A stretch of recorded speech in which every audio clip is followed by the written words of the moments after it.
Здравейте! Сега ще ви покажа как се използва TextGram. Ето. Добре, от тук. Сега ето тук избираме тема. Примерно ето тази. Така. Цъкваме два пъти на това поленце.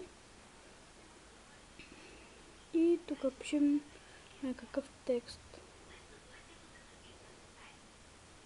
Какъвто пожелаем. Ето. Сега тук променяме цвета.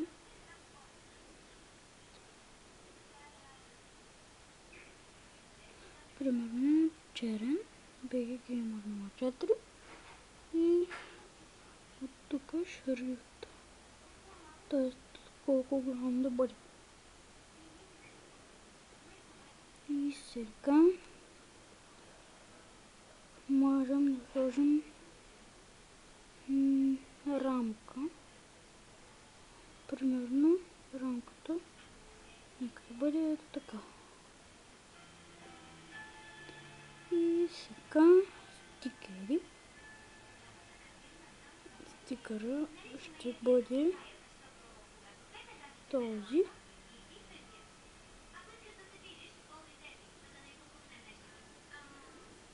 Ето. Така. И сега филтър можете да сложите на рисунката, на картинката по-точно, и ето филтър на цялата рисунка, цялата картинка. Примерно ето това.